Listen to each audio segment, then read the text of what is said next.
she jumps into this live woman, jumps into a casket and just sort of like feels it out, what it would be like to be lying there for the rest of her life. Isn't it weird that we don't go and check out caskets and say, well, I'd like to be in this casket, or I want this to be my urn. I want to be cremated, but I want my urn to be this. Nerd Reactor, roll out. Elizabeth, how's it going? Good. How are you? Good, good. Yeah. So the good half, I would say, is a movie about you. It's like after you, like you're the good part of the movie, of the just the good memories and all that. Yeah, And it's kind of a fantasy, right? We all wonder like who's going to show up to our funeral, yeah, right? yeah, yeah. And it's a movie that deals with grief, so a very heavy just emotional subject matter. And I was wondering what your headspace was in reading the script and reading this with your character being in the flashbacks and then the characters at the funeral afterwards. What was that like? Well, what was great about the movie, I think, is that the heaviness obviously is there. Kind of like those great 80s movies or movies like Terms of Endearment, movies that are really honest emotionally and heart-wrenching. But what struck me when I read the script was how funny it is. And I just love that it shows the absurd way people deal with grief. You think that they're all going to be hugging and holding each other and, helping each other through something really awful. But instead, they're all in denial. They're shocked and they're dealing with logistics of, what kind of casket they're going to get. And all of the kind of family dynamics become really complicated. And I just loved how messy it was. Oh yeah, it's definitely a lot of messiness, especially with different the family members, whether it's Nick Jonas or through David Arquette's and character. Yeah. And with this, yeah, Nick Jonas plays your son. Mhm. And what was that like with playing opposite him and just because of just him interacting, it's like fond memories of your character, who I think is very charming, even though there's like a fault to her with stealing utensils. Well, it was lovely working with Nick. He's such a wonderful human, very, very present as an actor. And I thought it was interesting that he also kind of had an aura of he's a pop star, like he's actually a major star. And I think that that kind of helped me in some ways. That idea that when that Lily had this sort of childlike kind of immature, fantastical view of the world. And I think she kind of saw her son as kind of put him on a bit of a pedestal. And it was kind of nice that he was Nick Jonas, just that he has an aura built into him. So I kind of use that a little bit, just that feeling of that Lily saw her son that way. Um, yeah, and Brittany Snow is so amazing in the movie as well. I loved how I lean on her and need her in an emotional sense, and yet she's the one that is there for me when I'm going through the worst part of my illness. And that scene that she does with Nick, the two of them in that scene, it's just heartbreaking, where she says that she would never give up those years where she took care of me to have the years that Nick had with me. And I thought that was so beautiful and very emotional. And she's just such a good actor. There's so many good actors in this movie. It makes me so happy to be a part of a movie with such great acting. Yeah, and I really like the parallels or the differences between Brittany's character and Nick with the whole spending different times with Lily. And I was wondering, like, let's say if you were like to, let's say if Lily's alive and someone else in the family passed away, like, how do you think Lily would interact or deal with it? Would she be like, no, no, it's not happening, or something? Definitely. I think she would be in denial in a big way. And I think, um, yeah, she would run away from it for sure. Yeah, for sure. Yeah. And I think with the just the whole denial aspect, like I think this movie has got a message about like you mentioned before on how different people deal with things, but then just talking talking to each other and just figuring things out. And so I was wondering, what do you want like people to get out of this movie? Well, I, as I said, I feel like it's one of these great family dramas that reminds me of the old-fashioned movies that, back in the 80s, or, Terms of Endearment, and even E.T., or Ordinary People, where people have to say goodbye. And obviously not E.T., wouldn't be a family. Well, there's a family drama there too as well. But I feel like they're so rare these days, these kind of movies, and they provide people a community, a place to go and actually be emotional together. I definitely think people will end up crying when they see the movie. Um, but they'll also really laugh in such a relatable way to how absurd the experience can actually be. And there aren't many movies today that provide that kind of emotional community. And I think it's really a positive thing for people to have. So I think it's coming out in August, which is good after all the blockbusters. And I just hope that it has a little window, a little time to breathe. It's hard to see these movies today. Everyone waits for them to come out on streaming. So I feel very lucky that it's even getting a release, to be honest. Yeah. And as you mentioned, now the movie it's hard to see like these type of movies now, and then with the 80s. So I was wondering like if there's any character from your past that you would like to see in this type of movie where let's say they have a family, something emotional happens. Like would you want to see a particular character you played in the past with like this very emotional story? Yeah, all the characters I've played in the past, I would want to put into a story like this. Trying to think of what movie I've been in that has, well, I mean, it's obviously much darker, but Leaving Las Vegas is a movie about loss, and it is a movie about having to say goodbye and love, in its messiness, very messiness. Trying to think of all the movies that So, have an, something where, yeah, something like it's not because like yeah, Leaving Las Vegas is pretty dark, right? yeah, And of so course, something yeah, lighthearted, but I then you'll know. see like, Oh, I know, Heart and Souls. yeah, Yeah, Heart and Souls is not a movie too many people have seen, I don't think, but it's a really, it's funny, but it also has some very emotional moments. Um, yeah, Dreamer but I guess that's not as emotionally traumatic as this one, but oh yeah. And this, I would say Lily, the character, there's charm to her. And so, what was it like for you trying to like add that? Because it's a very sad story, and I was wondering if you're like, oh, let's see if we can like lighten this part up, and then with the character. well, I tried my best just to stay true to who I thought she was, and because I saw her as somebody who was a little bit immature, in denial. And I think, frankly, she was in denial that she was going to die at all. And she didn't want to face that. And once I understood that about her, then it was kind of fun because it freed you up to even be more immature about other things in life, like stealing things or treating your daughter one way, but your son another. And I think she was very needy of attention, and so she loved stealing things sometimes to provoke them and make them say, "Mom, stop stealing these things." Like that was fun for her.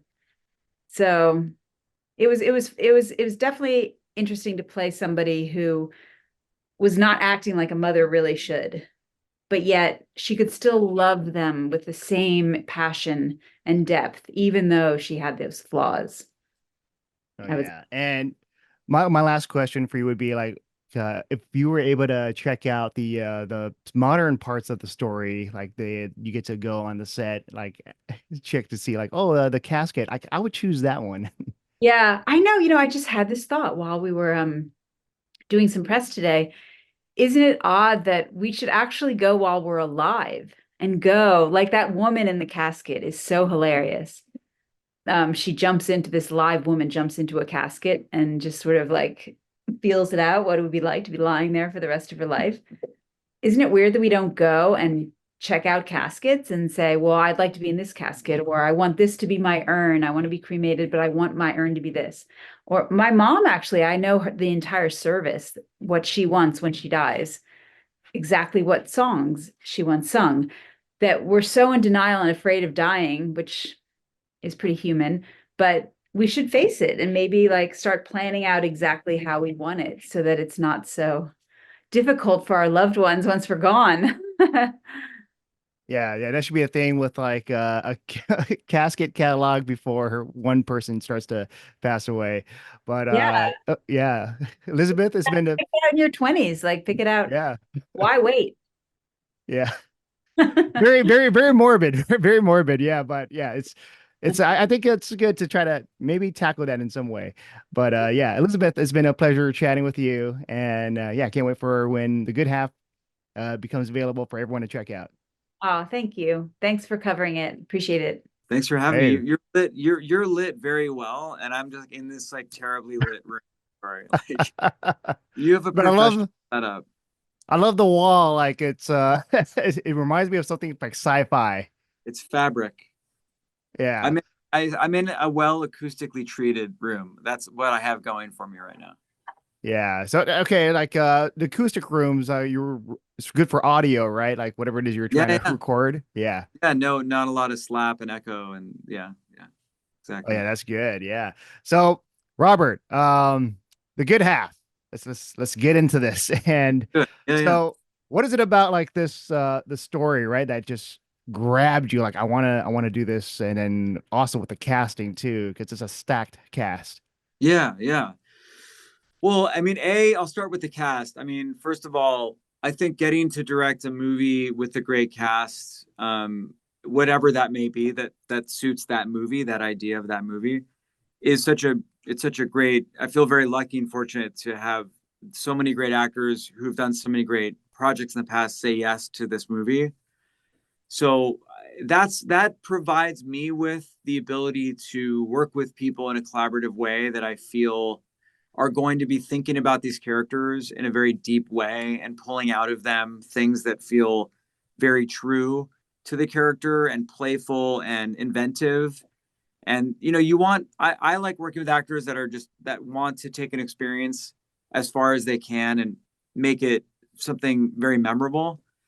And with this kind of a movie, the material is one where there is room to play in these roles. So I think when I spoke with these different actors, it was like, how can we create an environment where everybody can really do something they're very proud of as like as actors, and everybody felt the material had enough sort of weight and connect sort of realness to it, and it's like emotional sort of the emotional side of it, but enough also comedy and sort of playful, ridiculous, heightened kind of things in the characters that we could stretch and play with. Like, Rick, David Arquette's character, like kind of pulling up in the Mazda Miata and like blasting this like crazy saxophone music and walking up with his like juice, just having left the funeral home to pick out a coffin. It's a bit absurd, like what's happening, but that's the fun of it. I mean, by the way, what experiences there is absurdity in these experiences. Like some of the more like real, heavy, straight down the middle experiences can have like flavors of absurdities, and I think that's what makes it kind of unusual and fun for me as a director directing this kind of a movie is finding my own style and sense of comedy in this kind of a story. So for me, the script and the hook was it was dealing with subject matter that was very like it was real, it had weight, it had real emotional depth, and from an honest perspective of someone who'd written about loss from their own experiences compared to my own experiences of dealing with loss in my family and my dynamic with my siblings and my whole thing, trying to make sense of my experiences through this character helped bring out of me my own kind of reliving of my loss in my family and to put it on the screen in a way that felt very true. Um, but like you look for good material in scripts that are, well crafted, good, smart writing, smart comedy, witty, good characters, a strong sense of, three-act structure. It just kind of worked so well on the page. It was a lot of material though. It was like, I also felt like I felt when I read it, I was like, I can make this movie. Like I see I can put this together. I can get this done. I can get this going. This is something that I would enjoy watching. I love a good like kind of family tragic comedy. Little Miss Sunshine was a movie I loved so much. Flirting with Disaster was a movie I loved. Like you get these great ensembles and you get this great rhythm, and like I kind of like movies like that. It had a nice rhythm to the read of it. So Oh yeah, like you mentioned those type of movies, but then the movie also has like references to just movies that are different than this. Like for example, there's a reference to spoiler alert, Scarface. And oh yeah, in the film, yeah. yeah. So I was wondering like just for the film itself and just with these references, were you conscious about like what we're gonna add with this? Like let's do Scarface or maybe something else like we should add here, and then if it's like too much or too little. Well, I think Brett, as a writer, likes referencing pop culture kind of things. Like, I think it's also important, it kind of brings something to life in a way. It gives it something to relate to for an audience, too. If you're actually calling out things that we're aware of, too, it's like a sort of an honest conversation. I think Quentin Tarantino does a really good job sometimes in his dialogue of like going off track a little bit into like these sort of discussions of these relatable, almost like pop culture references, and then brings it back to like the root of the story of why we're in the scene in the first place. And so yeah, it's like Brett references like Con Air in the beginning and like things like that, 90s action comedies, and how they're the great, every one of them are like, they're all amazing. I think, yeah, like it's a generational thing. It's a commentary on like things we all maybe grew up or loved, nostalgia. So yeah.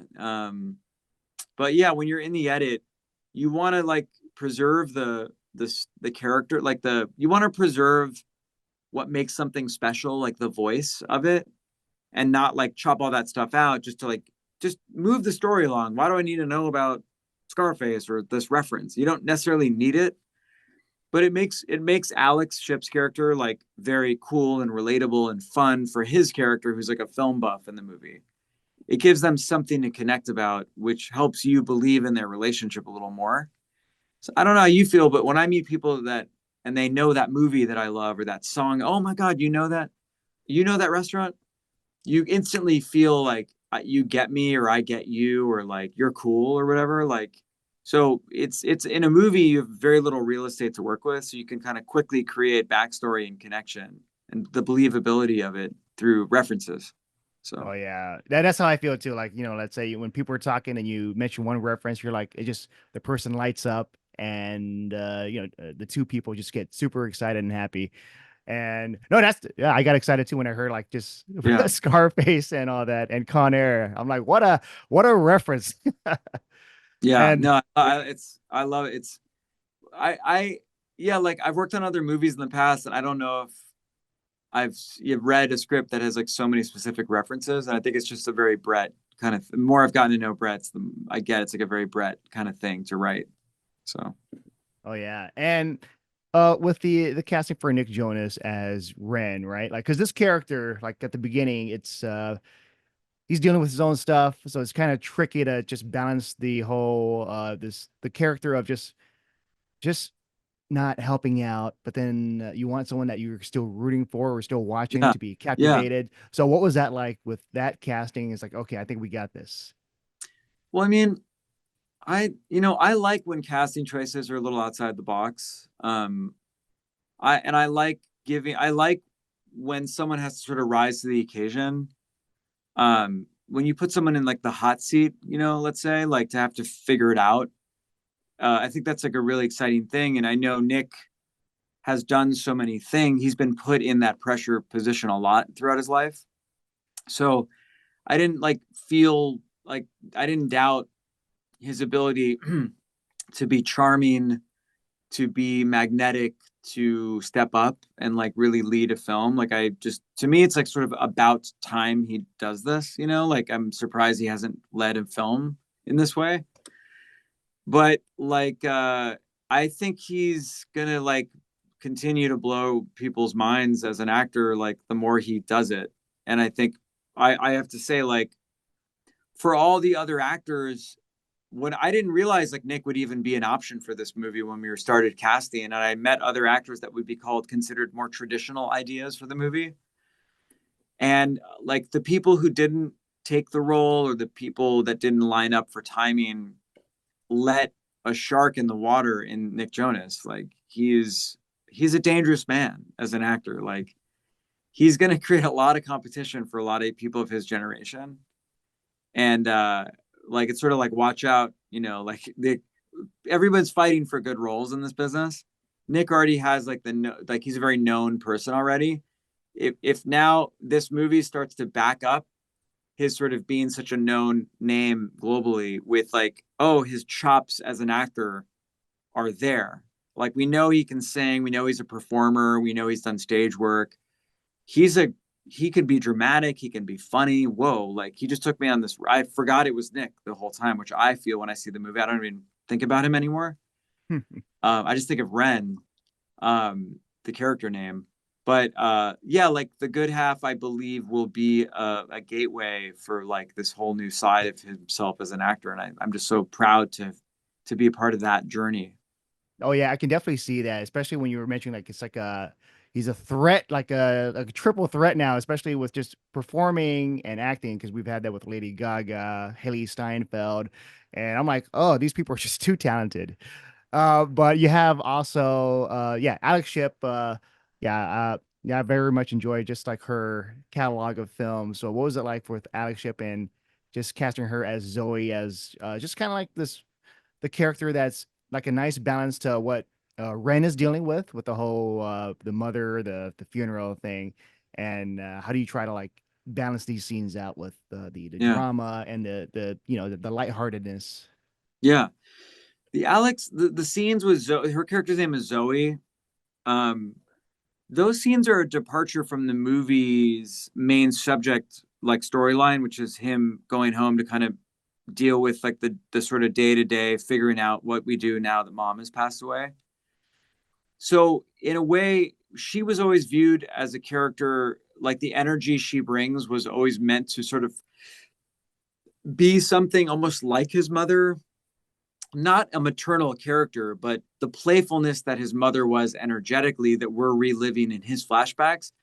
He met somebody in passing who gives him this great joy and light and fun and playfulness, who's able to call him out on stuff and ask him questions and these things. And I think that he feels gotten by her as a character. And I think, and he's also not being very truthful with her, like why he's back in Cleveland.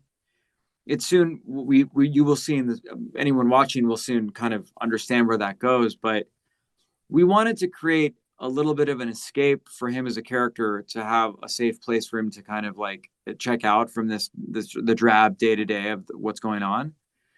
And we wanted someone to play that role that brought a lot of fun and an instant sort of connection, a feeling of connection. And like like if you were like say, wow, you're really easy to talk to, like you're a great listener, you give great advice, you really hear me. Alex is all those things. Like if anyone watching spent time with Alexandra Shipp, you would instantly walk away with like a friend. And I think she's the first time I met her on this movie, we met on Zoom. And even on Zoom, where you feel a bit disconnected with somebody because you're not with them physically, I felt very much like I'd known her for years. And we needed someone to come into that role that was that and had great experience, but you know, that you could really see these two sparking like this great, like, I don't want to say like overnight connection, but she's traveling for something she's there for. She's experiencing her own form of a different kind of grief. And he's there for this other reason, but he's not really being honest because he's not honest with himself at all. Like he's not honest with anyone about what's going on, which is really the internal struggle of going through loss. And that is really real. And I think she's able to find that great questioning of like what's really going on with him. And I think it's done very well. But yeah, we wanted someone that we felt could form that great connection. And when I met her, I thought she like had such an incredible energy that this would be a great match for the character. Oh yeah.